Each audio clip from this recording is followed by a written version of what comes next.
बांग्लादेश में हिंदुओं की हत्या, बलात्कार, अत्याचार के खिलाफ आम आदमी पार्टी के नेतृत्व में राष्ट्रपति को सौंपा ज्ञापन। भारत सरकार की चुप्पी पर उठाए गंभीर सवाल, लगे बांग्लादेश नरेंद्र मोदी मुर्दाबाद के नारे। खबर उत्तर प्रदेश के आजमगढ़ जिले से है, जहां आम आदमी पार्टी के प्रांतीय अध्यक्ष राजेश यादव व जिला अध्यक्ष रविंद्र यादव की गरिमामयी उपस्थिति में बांग्लादेश में हिंदुओं पर हो रहे अत्याचार के संबंध में धरना प्रदर्शन कर राष्ट्रपति को संबोधित ज्ञापन सौंपा गया।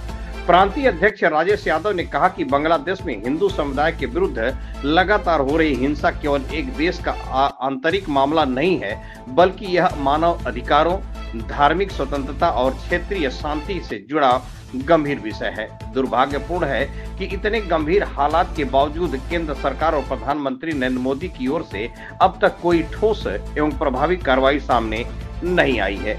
खुद भारत के प्रधानमंत्री हिंदू, गृह मंत्री हिंदू, रक्षा मंत्री हिंदू, विदेश मंत्री हिंदू, देश के तमाम मुख्यमंत्री हिंदू, ऐसे में पड़ोसी देश में हिंदू अल्पसंख्यकों पर हो रहे अत्याचार पर सभी हिंदू सम्राटों का चुप्पी साधना न केवल दुर्भाग्यपूर्ण है, बल्कि यह कायरता है।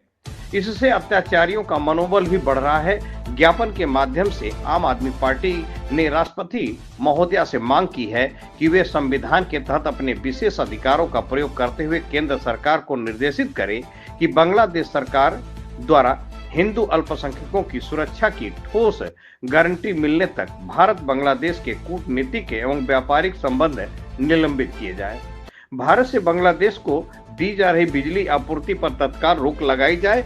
अडानी समूह सहित किसी भी भारतीय कारपोरेट द्वारा बांग्लादेश को दी जा रही बिजली आपूर्ति पर प्रतिबंध लगाया जाए। बांग्लादेश की पूर्व प्रधानमंत्री शेख हसीना को भारत में दिए जा रहे संरक्षण के मुद्दे पर केंद्र सरकार स्पष्ट और कठोर निर्णय ले। प्रदेश उपाध्यक्ष कृपाशंकर पाठक ने कहा कि बांग्लादेश में हिंदू अल्पसंख्यकों पर हो रहे संगठित हमलों, मंदिरों के ध्वंस, महिलाओं एवं बच्चों के साथ अमानवीय अत्याचार तथा भय के माहौल में जबरन पलायन की घटना को लेकर आम आदमी पार्टी भारत सरकार से तत्काल कठोर कार्रवाई की मांग करती है। जिला अध्यक्ष रविंद्र यादव ने कहा कि यदि आज भारत सरकार ने निर्णायक कदम नहीं उठाए तो यह न केवल क्षेत्रीय शांति के लिए खतरा बनेगा, बल्कि भारत की अंतर्राष्ट्रीय साख और नैतिक नेतृत्व पर भी गंभीर प्रश्न चिन्ह लगाएगा। भारत का संविधान हमें अन्याय के विरुद्ध खड़े होने की प्रेरणा देता है, न कि मौन रहने की।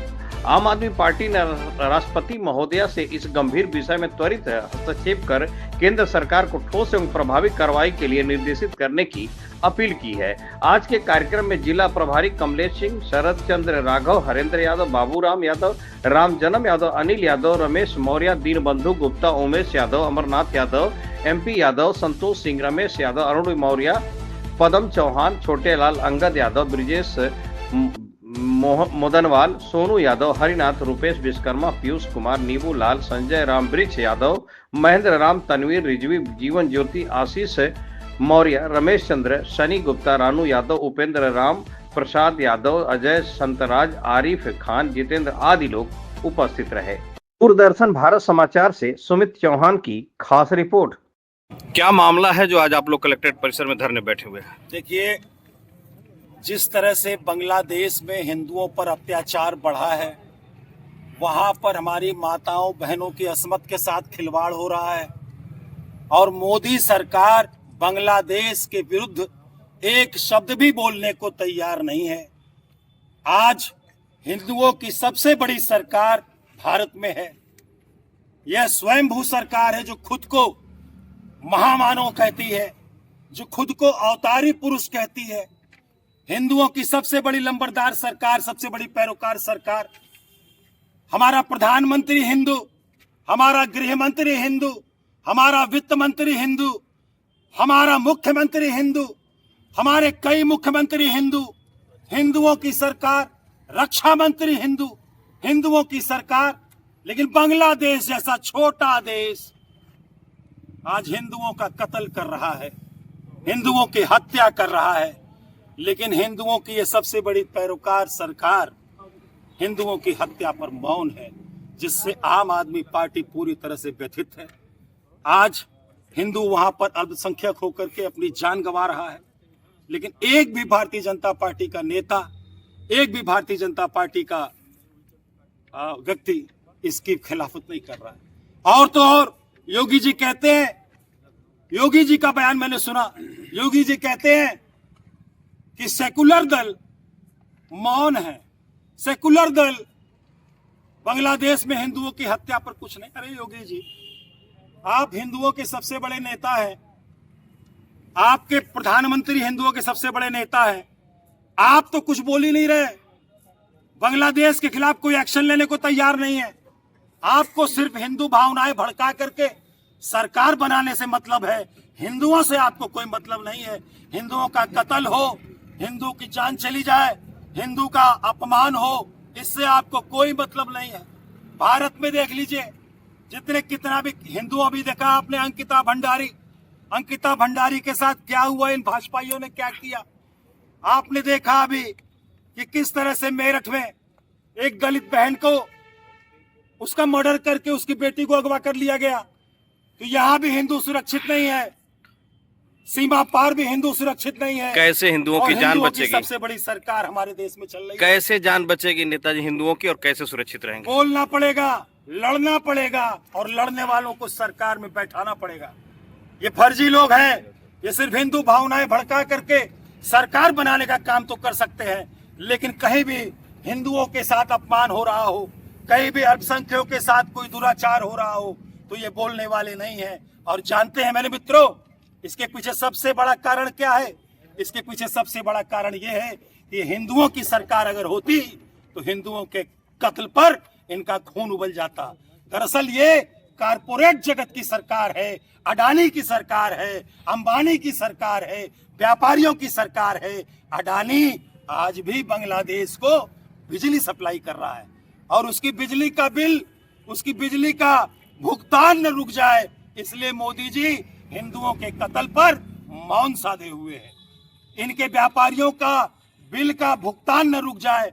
तमाम व्यापारी इनके हैं जो बांग्लादेश से व्यापार करते हैं, और इन व्यापारियों के चलते भारतीय जनता पार्टी व्यापारिक लाभ देखते हुए हिंदुओं के कत्ल को पचा जाने का काम अब क्या चाहते हैं नेताजी? लेकिन आम आदमी पार्टी इस चीज को बर्दाश्त नहीं करेगी। हम जानते हैं कि हिंदुओं की सरकार नहीं है, ये फर्जी लोग हैं जो हिंदू भावनाएं भड़का करके सरकार में आ गए हैं। वास्तव में हिंदुओं के हितैषी, मुसलमानों के हितैषी, ईसाइयों के हितैषी, सिखों के हितैषी और पूरी भारत के हितैषी तमाम दल आज यहाँ काम कर रहे हैं, और वो सब मिलकर के इसका विरोध कर रहे हैं। आम आदमी पार्टी आज पूरे उत्तर प्रदेश में इस मुद्दे पर मोदी सरकार के खिलाफ मुखर होकर के अपना आंदोलन कर रही है, और राष्ट्रपति महोदय को संबोधित ज्ञापन अभी हम यहाँ अधिकारियों के माध्यम से देने का काम करेंगे। हमने आज विरोध प्रदर्शन इसीलिए रखा है, इस सरकार को जगाने का काम हम इसीलिए कर रहे हैं कि बंद करो व्यापार और बदला लो हिंदुओं की हत्या का,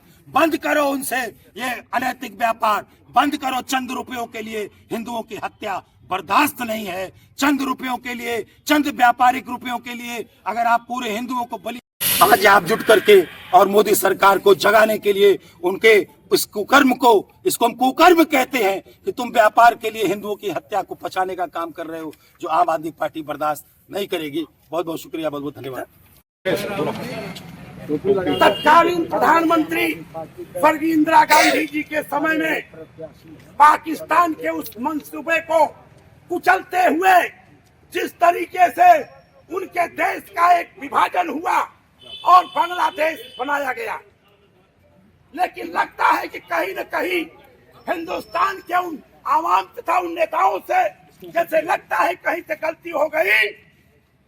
चाहिए तो यह था कि पूरे बांग्लादेश को भारत में मिला लेना, लेकिन पूरे भारत में न मिला करके जैसे लगता है कि कहीं से कोई चूक हो गई, जिसके कारण आज जिस तरीके की परिस्थिति बांग्लादेश में चल रही है, स्वयं कुछ लोग कुछ ऐसे कठमुल्ले कर रहे हैं जिसके परिणाम स्वरूप वहाँ के तमाम लोगों की जाने जा रही है। वहाँ के तमाम राजनीतिक, चाहे वह मुसलमान हो चाहे वह हिंदू हो, जो उनकी बात नहीं कहते, उनकी सरेआम हत्या कर दी जाती है, उनकी सरेआम हत्या कर दी जाती है। उनके देश के प्रधानमंत्री, उनको देश छोड़ के भागना पड़ता है। ये दुर्भाग्य की बात है। आम आदमी पार्टी, जैसा कि आरोप लगता था कि कोई ऐसी हिंदुस्तान में पार्टी नहीं जो वंदे मातरम नहीं कहेगी, जो भारत माता की जय नहीं बोलेगी। ऐसी परिस्थिति में एक आम आदमी पार्टी है जो भारत माता की जय बोलती है, वंदे मातरम बोलती है और हिंदुस्तान के आवाम पर हिंदू का नहीं, मुस्लिम का नहीं, या खून तो हिंदुस्तान का है। कर लौट पट्टी गीता से तो बाता खून कुरान का है। हम सबका सम्मान करते हैं, हम सबकी मर्यादा रखते हैं, हम सबके इज्जत का ख्याल करते हैं। ये आम आदमी पार्टी इस समय एक विकल्प के रूप में है और उभरती हुई आम आदमी पार्टी इस बात का जनता के सवालों का जवाब है कि आने वाले दिनों में अगर आप आम आदमी पार्टी को स्वीकार करते हैं, गले से लगाते हैं, तो निश्चित रूप से पूरे देश में एक अमन चैन होगा, आनंद होगा। लेकिन वही बांग्लादेश में जिस प्रकार से उत्पीड़न किया जा रहा है, एक समाज को टॉर्चर किया जा रहा है, एक समाज की हत्याएं की जा रही हैं, ये बहुत ही निंदनीय और अंतर्राष्ट्रीय बिंदु पर, अंतर्राष्ट्रीय मंच पर इस बात को उठाया जाना अत्यंत आवश्यक है। परंतु आज के तारीख में जो परिस्थिति बांग्लादेश में हो रही है, एक हुजूम चल रहा है, लोगों का बलात्कार कर रहा है, विधवा महिलाओं का बलात्कार कर रहा है, लोगों के साथ इंसानियत को तार तार करके काम कर रहे हैं। एक मुस्लिम महिला ने बयान दिया फेसबुक पर कि इस्लाम कहीं इजाजत नहीं देता, इस्लाम कहीं इस प्रकार के कार्यों को इजाजत नहीं देता, इस्लाम लोगों को अमन चैन की इजाजत देता है, इस्लाम किसी के ऊपर जुल्म सितम ढाने की इजाजत नहीं देता। लेकिन आज दुनिया के ऐसे स्थिति जब पैदा हुई बांग्लादेश में, ऐसे कौन से लोग हैं जो सामने आ रहे हैं, कौन से लोग हैं जो बात कर रहे हैं। अगर आप बात नहीं करते, अगर इस बात को स्वीकार नहीं करते, तो मैं समझता हूं कि जो इस्लाम है, आप इस्लाम को बदनाम करें।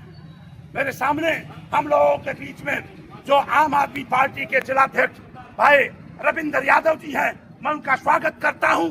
हमारे बीच में बड़े मुश्किल से मिलते हैं, लेकिन मिल ही जाते हैं और मिलते हैं तो फिर उनको छोड़ने का मन नहीं करता। ऐसे राजेश यादव जी ऐसे बाप के बेटे हैं जिन्होंने आजमगढ़ की कलेक्ट्री कचहरी में दबे कुचले लोगों का, गरीबों का, मजदूरों का आंदोलन करते करते आज एक अपने लंबी उम्र को बिता रहे हैं। और आज भी जब कभी मुझसे मुलाकात होती तो पूछते हैं कि क्या हाल चाल है गरीबों की, क्या हाल चाल है मजदूरों की, क्या हाल चाल ऑटो रिक्शा चालकों की है। मैं उनको बताता हूँ। बांग्लादेश मुर्दाबाद, मुर्दाबाद, मुर्दाबाद। बांग्लादेश को जवाब दो, जवाब दो, जवाब दो। बांग्लादेश को जवाब दो, जवाब दो, जवाब दो। हिंदू हत्या बंद करो, बंद करो। मुर्दाबाद, मुर्दाबाद, मुर्दाबाद। अभी तो यहाँ लड़ाई है, आगे और लड़ाई है, अभी तो यहाँ लड़ाई है, आगे